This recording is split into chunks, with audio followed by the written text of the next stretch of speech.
Hey everyone! I've been practicing device and internet safety by disabling connections that aren't required for my activities, learning how businesses handle personal information, downloading cloud backups, and more.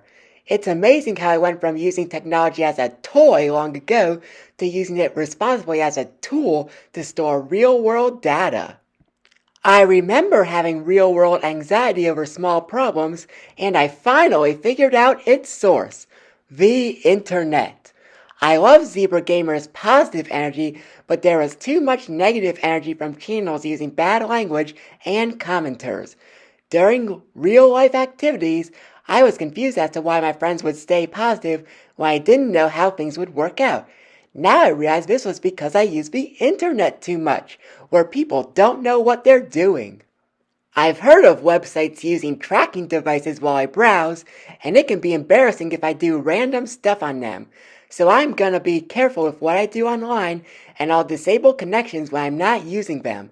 I also disable cellular data for every app except apps I use for basic communication on a phone.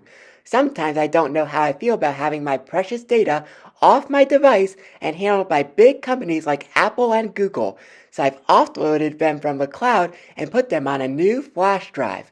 Come to think of it, the cloud is simply a great place to access my files and download them on any device.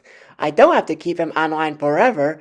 I never really know what happens behind the scenes, so I've made personal copies exclusively managed by me. And remember, any experience that felt like it was controlled by someone else is part of my personal learning experience.